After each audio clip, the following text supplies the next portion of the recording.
This is actually insane because nobody is talking about the economic damage this industry deal could prevent. Damage? How? Is it another merger that just means more corporate tax write-offs? It's bigger than that. We're talking about a potential $20 billion annual boost to local economies across the country. Wait, the Paramount and Warner Bros. Tie-up is generating that much money outside of corporate profits? Exactly.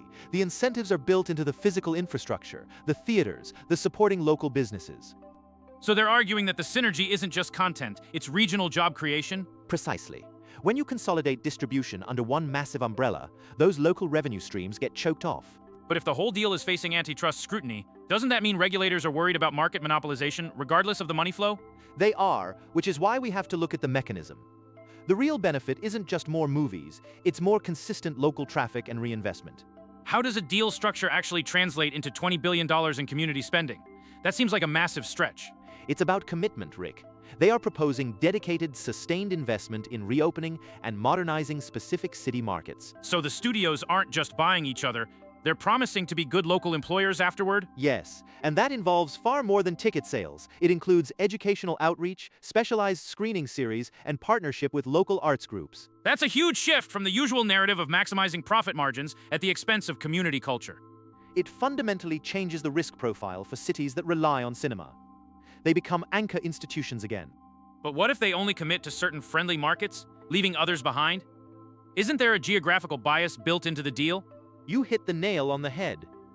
The incentives are powerful, but the risks involve which regions get prioritized by corporate goodwill. Who is really benefiting from this structural shift, the local theater owners or just the upper brass of both companies? Initially, it benefits the city councils and smaller, independent cinema operators who desperately need a lifeline. And if they successfully paint this as an economic necessity, won't that make the antitrust concerns look less urgent to lawmakers? That is the most dangerous implication. They weaponize local economics against regulatory oversight. So we have two conflicting narratives, antitrust violation versus community salvation. Which one wins out? The money always talks loudest, Rick. And a promise of $20 billion is deafeningly loud.